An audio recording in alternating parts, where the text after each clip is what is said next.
அன்பு நண்பர்கள் அனைவருக்கும் வணக்கம். நம்ம பாரம்பரிய ஜோதிடம் சேனல்ல ஒவ்வொரு நட்சத்திரத்த பத்தி பார்த்துட்டு வந்துட்டுருக்கோம். இப்போ 27 நட்சத்திரங்கள்ல 3வது நட்சத்திரமா இருக்கக்கூடிய கிருத்திகை நட்சத்திரம். அத பத்தி பார்க்க போறோம். கிருத்திகை நட்சத்திரம் அப்படின்றது சூரியனுடைய நட்சத்திரம். இந்த நட்சத்திரத்துக்கு அதிபதி யாருன்னா சூரியன். இதுல 1ஆம் பாதம் மேஷ ராசியிலயும் 3, 4 2, 3, 4 பாதங்கள் ரிஷப ராசியிலயும் வருது. இந்த மேஷ ராசிக்கு செவ்வாய் அதிபதி 2, 3, 4 பாதங்கள் அதுக்கு அதிபதி சுக்கிரன். அந்த 2, 3 பாதக்கூடிய ரிஷப ராசிக்கு அதிபதி சுக்கிரன். இது இந்த நட்சத்திரம் ஒரு பெண் நட்சத்திரமா சொல்லப்படுறது. இது 1ஆம் பாதம் தலை, கண்ணு இதெல்லாம் காமிக்கும் பொழுது 2, 3, 4 பாதங்கள் முகம், கழுத்து, தாடை இதெல்லாம் ஆளுமை செய்யுது. இதுல பொதுவா இந்த கிருத்திகை நட்சத்திரத்துல முதல் 2 பாதங்கள் தேவலான்னு சொல்லலாம். அவங்களுடைய லைஃப காட்டிலும் 3, 4 பாதங்களோட லைஃப் கொஞ்சம் சிரமங்கள் சந்திக்கிறதா எனக்கு தோன்றது. இவங்களுக்கு நல்ல உடல் வளமை இருக்கும், புத்திசாலித்தனம் இருக்கும், ஒரு மாரி கூட்டு தைரியம் இருக்கும். எதையும் செஞ்சுப்புடலாம், அது பண்ணிப்புடலாம், அது பண்ணலாம் ஒரு கூட்டு தைரியத்துல எடுத்து செய்யக்கூடியவங்க அவங்க. ஆனா உங்க குணம் பார்த்தீங்கன்னா, மென்மையான குணமா இருக்கும். பார்க்கறதுக்கு ஒரு மாரி ரஃப் அண்ட் டஃப்பா தெரிஞ்சாலும், இவங்களுடைய குணம் மென்மையான குணமா இருக்கும். நல்ல சுறுசுறுப்பா இருப்பாங்க. வெளிப்படையா பேசுற குணம் இருக்கும் உங்கள்ட்ட. எதையும் வெளிப்படையா பேசுறவங்களா இருப்பாங்க. முன்கோபியாவும் இருப்பாங்க. அதனால உங்களுக்கு நண்பர்கள் வட்டாரம் கொஞ்சம் குறைவாவே இருக்கும். அது ஆடம்பரம் இல்லாம இருக்கிறது.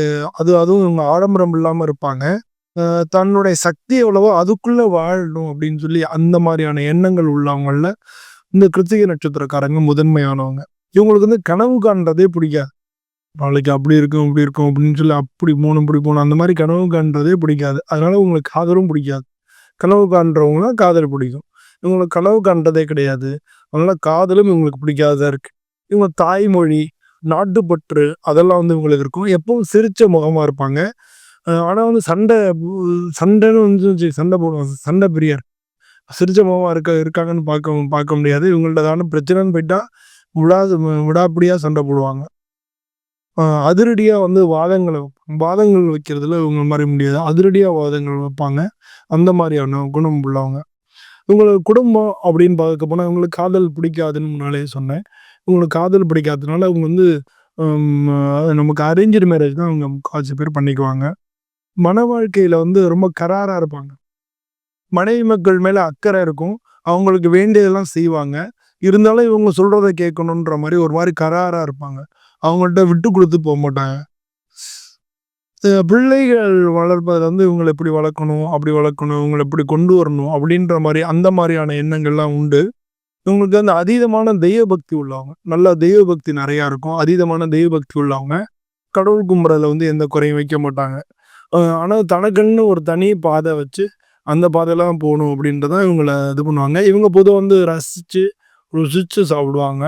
இவங்களுக்கு திருமணம் ஒரு இதுல முக்காவாசி பேருக்கு கிருத்திகை நட்சத்திரத்தவங்களுக்கு திருமணம் தள்ளி போய் லேட்டா நடக்கும். லேட் மேரேஜ் பண்றவங்கள்ல கிருத்திகை நட்சத்திரமும் ஒண்ணு. அதனால உங்களுக்கு திருமணம் கொஞ்சம் தள்ளி நடக்கும். இன்னும் காதலிக்க வர மாட்டாங்களா? அதனால திருமணம் உங்களுக்கு தள்ளி நடக்கிறது. லேட்டா திருமணம் நடக்கிறது உங்களுக்கு வழக்கமா இருக்கும். இந்த நட்சத்திரக்காரங்களுக்கு அதிகமான பேருக்கு லேட்டா திருமணம் நடக்கிறதா இருக்கும். இவங்க தொழில்னு எடுத்துட்டோம்னா, பிறரை வழிநடத்தக்கூடியவங்க. அவங்க பிறரை பிறருக்கு சொல்லி இவங்க பிறர வழிநடத்துற அளவுக்கு அதாவது மேனேஜரிக்கல் அந்த மாரியான ஒரு திறமை, ஆளுமை உள்ளவங்க, பர்சனாலிட்டி உள்ளவங்க, பிறரை வழிநடத்தக்கூடியவங்க. இவங்க இப்போ அதனால வக்கீலு, ஆசிரியர், பேராசிரியர் இதெல்லாம் இவங்களுக்கு தகுந்த தொழிலா இருக்கு. மருத்துவத்துறையிலயும் ஒரு சில பேர் இருப்பாங்க. சமூக சேவையில இருப்பாங்க ஒரு சில பேரு. இவங்க முழு சுதந்திரம் உள்ள இடத்துல தான் இவங்க வேலை பார்ப்பாங்க. இவங்களுக்கு அங்க ஏதாவது பிரச்சனைன்னு வந்துருச்சுன்னா, அதனால என்ன லாபம் கிடைச்சாலும் சரி தூக்கி போட்டு வெளியே வந்துருவாங்க. அவங்களுடைய அந்த மாரி யார்ட்டயும் கைகட்டி வேலை செய்யாதவங்க இவங்க. அது மாரி பணிஞ்சு போணும் வந்துருச்சுன்னா, அத தூக்கி போட்டு அதனால எவ்வளோ லாபம் கிடைச்சாலும் சரி, தூக்கி போட்டு வெளியே வரவங்களா இருப்பாங்க. இவங்க உணவு சம்மந்தப்பட்ட துறையிலயும், கெமிக்கல் சம்மந்தப்பட்ட துறையிலயும் வேலை பார்க்கலாம். அதனால பொதுவா அவங்க கைகட்டி வேலை பார்க்க மாட்டாங்கன்னு சொன்னா, பொதுவா இவங்க தனியா தொழில் செய்றவங்களா இருப்பாங்க. ஆனாலும் பொதுவா உங்க காரியங்கள தள்ளி போடாம உடனே அந்த காரியங்கள முடிக்கிறவங்களாவும் இருப்பாங்க. இவங்களுக்கு வரக்கூடிய நோய் அப்படின்னு பார்த்தோம்னா, இவங்களுக்கு பிபி, பிளட் பிரஷர் ரத்த கொதிப்புன்னு சொல்றோம்ல பிபி வரும். ஒத்த தலைவலி, மைக்ரேன் உங்களுக்கு வரும். சூடு சம்மந்தம் ஏன்னா உங்க சூரியனுடைய நட்சத்திரமா, அதனால சூடு சம்மந்தப்பட்ட நோய்கள் உங்கள பாதிக்கும். கண்கள்ல கோளாறு வரும். காதுல வலி வரும். இதெல்லாம் வந்து உங்களுக்கு ஜென்ரலா வரக்கூடிய பிரச்சனைகளா நோயா இருக்கு. தசைன்னு பார்த்தோம்னா, உங்களுக்கு எடுத்த உடனே வரக்கூடியது சூரிய தசை.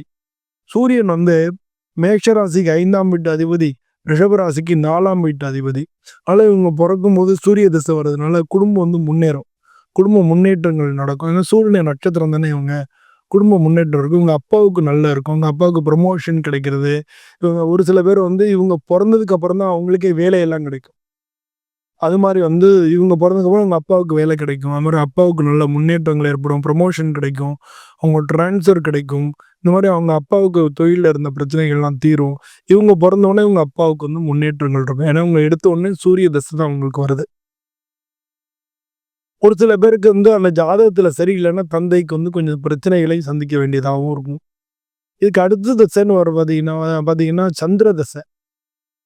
சந்திரன் வந்து மேஷ ராசி இருக்கக்கூடிய கிருத்திகை நட்சத்திரம் 1ஆம் பாதத்துக்கு வந்து சந்திரன் 4வது வீட்டுக்கு அதிபதியா இருக்காரு.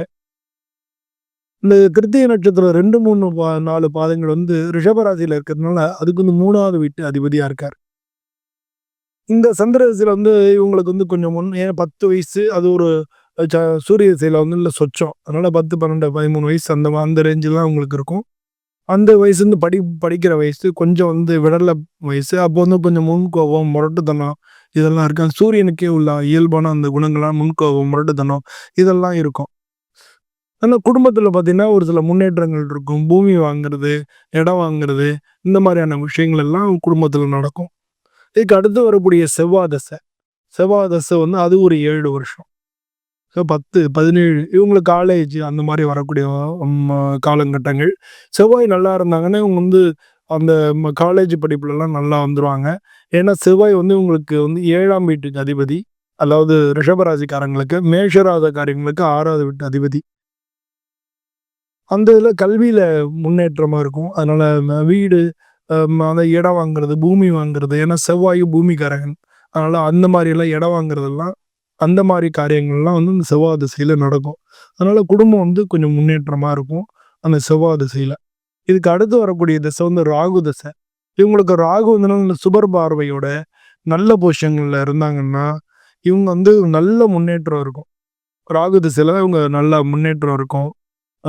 இவங்களே வந்து கன்ஸ்ட்ரக்ஷன்ஸ் அந்த மாரியான தொழில், அந்த மாரியான அமைப்புகள், அது சம்மந்தப்பட்ட விஷயங்கள் எல்லாம் இவங்க ஈடுபடுறதுக்கு வாய்ப்புகள் கிடைக்கும். அதனால இவங்களுக்கு ராகு வந்து ஒரு கொஞ்சம் குழப்பமான சூழ்நிலைகள குடுக்கறதுக்கு வாய்ப்பு இருக்கு.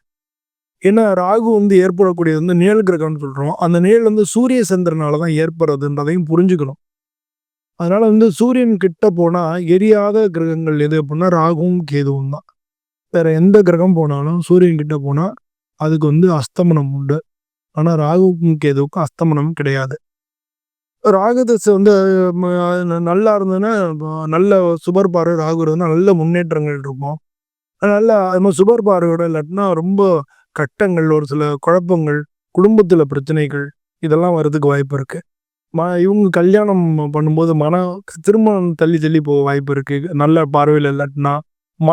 கல்யாணம் பண்ணியிருந்தாங்கன்னா, மன வாழ்க்கையில பாதிப்புகள், டைவோர்ஸ் வரைக்கும் போறது, இது மாரியெல்லாம் இருக்கும். தந்தையோட உடல்நிலையில பாதிப்புகள் ஏற்படும். இதெல்லாம் வந்து வேலையில வந்து தடுமாற்றங்கள் ஏற்படும். தொழில்ல வந்து திடீர் சறுக்கல்கள் ஏற்படும். இதெல்லாம் வந்து ராகு சரியா இல்லாட்டினா ஏன்னா ராகு தசை வந்து நான் எல்லாம் ஏன் நெறையா சொல்றேன்னா 18 வருஷம். பல தசை தான் ராகு தசை. ஆனா புத்திகள் மாறிண்டே வரும். அது மாறும்போது இதுல வந்து ஒவ்வொன்னா குடும்பம், வேலை, திடீர் தொழில் பண்றவங்க திடீர் சறுக்கல், இது மாரி ஒவ்வொரு விஷயங்களா மாறி மாறி வரும்.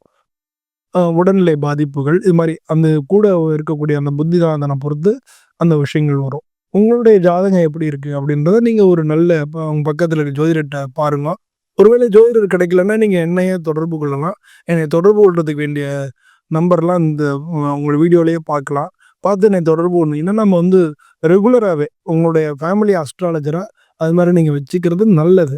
ஏன்னா, நம்முடைய பிறந்த கால கணிதம் தான். டைம் எப்படி இருக்கு? எப்படி இருந்தது? எப்படி இருக்கு? எப்படி இருக்க போறது? அப்படின்ற அந்த 3 விஷயங்கள நம்ம சொல்லக்கூடியது தான் இது வந்து இந்த ஜாதகம். இத டூல்ஸ் மாரி வச்சுண்டு நீங்க பிசினஸ்லயோ, வேலைகள்லயோ இல்ல ஒரு சில வீடு கட்டுறோம் அந்த மாரி விஷயங்கள்லயோ, நம்ம முன்னாலேயே பார்த்து, அது தெரிஞ்சு ஒவ்வொரு வருஷத்துக்கு முன்னாலேயே பார்த்து, ஒவ்வொரு மாச பலன்களும் முன்னாலயே அனுப்பிச்சுருவோம்.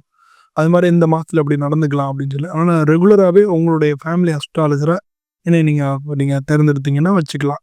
அதுக்கு நீங்க தொடர்பு கொள்ளுங்க. மத்ததெல்லாம் அதுல பேசிக்கலாம். அது மாரி அதுக்கு அடுத்து வரக்கூடிய திசை குரு தசை. குரு தசையில நல்லா முன்னேற்றமான விஷயங்கள் நடக்கும். வாழ்க்கை பாதை மாறும். ஏற்கனவே பண்ணிட்டு இருந்த பிசினஸ விட்டுட்டு வேற பிசினஸ்க்கு போறது. இந்த மாரி வாழ்க்கை பாதைகள் மாறும். இல்ல வேலை இருந்ததுன்னா வேற வேலைக்கு மாறுறது. இல்ல வேலைகள்ல உத்தியோக உயர்வு கிடைக்கிறது. வேற டிபார்ட்மெண்ட் மாறுறது. இது மாரி நெறைய விஷயங்கள் எல்லாமே நடக்கும். நல்ல ஏற்றத்த குடுக்கும். ஒரு சில பேருக்கு விபத்துகள் நடக்கிறதுக்கும் வாய்ப்புகள் இருக்கு. ஜாதகப்படி விபத்துகள் நடக்கிறது வாய்ப்பு இருக்கு. ஆப்பரேஷன் நடக்கிறது வாய்ப்பு இருக்கு. இதெல்லாம் அவங்க ஜாதகத்துல குரு எப்படி இருக்கார் அப்படின்றத தெரிஞ்சுனா தான் நல்லது. அத தெரிஞ்சு அதுக்கு தகுந்தா மாரி நம்ம அதுக்கு பரிகாரங்களையோ, விஷயங்களையோ பண்ணிக்கும்போது பாதிப்புகள் நமக்கு குறையும். இதுக்கு அடுத்து வரக்கூடிய சனி தசை. பொதுவா சனி தசை இவங்களுக்கு ரிஷபராசிக்கு 9, 10க்கு அதிபதி. அப்படின்றதுனால இவங்க சனி தசை இவங்களுக்கு நல்ல முன்னேற்றத்த தான் குடுக்கும். எல்லா வகையிலயும் முன்னேற்றத்த குடுக்கும். இவங்களுடைய வாழ்க்கை அந்த சனி திசை காலத்துல சிறப்பா இருக்கும். பொதுவா கிருத்திகை நட்சத்திரத்துல என்னென்ன காரியங்கள் பண்ணலாம்னா, கடன்கள தீர்க்கலாம். கிருத்திகை நட்சத்திரம் கடன் தீர்க்கலாம். சுரங்கம் வெட்டலாம். செங்கல் சூளைக்கு நெருப்பிடலாம். ஆயுதங்கள் பயிற்சிலாம். சிலம்பம் அது மாரி அந்த ஆயுதங்கள் வில் வித்த கத்துக்கிறது, துப்பாக்கி சுடுறது மாரி ஸ்போர்ட்ஸ்ல ஆயுதங்கள் இருக்கு இல்லையா? அந்த மாரி பயிற்சிகள் இருந்ததுன்னா, அதெல்லாம் நீங்க கத்துக்கலாம். பழைய வாகனங்கள விற்கிறதுக்கு இது ஒரு நல்ல நாள். கிருத்திகை நட்சத்திரம் அதெல்லாம் விக்கலாம். இதெல்லாம் செய்யக்கூடிய நட்சத்திரமா கிருத்திகை நட்சத்திரம் இருக்கு. இந்த கிருத்திகை நட்சத்திரத்துல பொறந்தவங்க முருகன வழிபடுறது, அது மட்டும் இல்லாம சஷ்டி விரதம், இல்ல கிருத்திகை விரதம். மெயினா கிருத்திகையோட ஒவ்வொரு மாசமும் வரக்கூடிய கிருத்திகை விரதம் இருந்து, அப்போ முருகன வழிபடுறது, இவங்களுக்கு மிக மிக நல்ல பலன்கள கொண்டு குடுக்கும். இந்த நட்சத்திரத்துல பொறந்தவங்களுக்கு பொருந்தாத நட்சத்திரங்கள் அப்படின்னு எடுத்துட்டோம்னா, புனர்பூசம், உத்திரம், விசாகம், உத்திராடம், புரட்டாதி. இந்த நட்சத்திரங்கள்லாம் இவங்களுக்கு திருமணத்துக்கு பொருந்தாது. அதனால இந்த நட்சத்திரத்த தவிர்த்து மத்த நட்சத்திரத்துல பொறந்தவங்கள இவங்கள திருமணத்துக்கு நீங்க பார்க்கலாம். ஜாதகம் பொருந்திருந்தா அவங்கள பண்ணலாம். ஜாதக பொருத்தம் பார்க்கறதுன்றது முக்கியமான ஒரு விஷயமா இருக்கு. பொதுவா நட்சத்திரங்கள மட்டும் வச்சு பார்க்காம, எதிர்காலத்துல வரக்கூடிய தசாசந்தி எப்படி இருக்கு? பாவசாமியம் எப்படி இருக்கு? செவ்வாய் எங்க இருக்கு? ராகுகேது எங்க இருக்கு? புத்திர பாக்கியத்துல தடை இருக்கா? இப்படி எல்லா விஷயத்தையும் வச்சு நம்ம பார்க்கறது நல்லது. நீங்க யாருக்கு கிடைக்கலன்னா நீங்க எனக்கு அனுப்பலாம். நான் உங்களுக்கு பொருத்தம் பார்த்து அனுப்புறதுக்கு தயாரா இருக்கேன். எல்லாருக்கும் நன்றி.